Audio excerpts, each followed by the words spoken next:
Austin Pets Alive, a local no-kill animal shelter that gives each dog that walks through their door their very own special treatment. Ziggy is just one of the dogs in need of special treatment here at the shelter. After being hit by a car, Ziggy was left with a deformity in his shoulder that made it difficult for him to even walk around.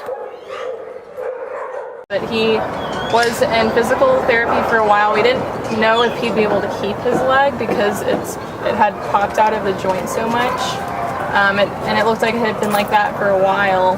But building up the muscles in his leg, he eventually is obviously using his leg, which is fine.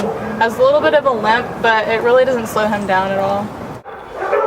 APA also allows members of the public to come in and take the dogs out for walks instead of keeping the dogs locked up in kennels all day long. Yeah, it's called Rough Tail Runners. We call it Rough Tail Runners, and one of the sponsors is Rough Wear leashes, the ones that buckle around your waist. So what people do is if they want to sign up, they can go to an orientation for Rough Tail Runners, and then we have a list of approved trail dogs to take out. So it's not only beneficial for the runners, if you already like to run, you get a cool sidekick, you get to show them off a little bit, and it's also great for the dogs behaviorally as much as physically, because they get really bored at the shelter and they may not show well if they're super bored in their kennels. So it's kind of a win-win situation for everybody.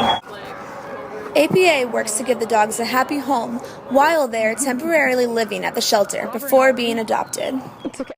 Here in Austin, I'm Micah Hardesty.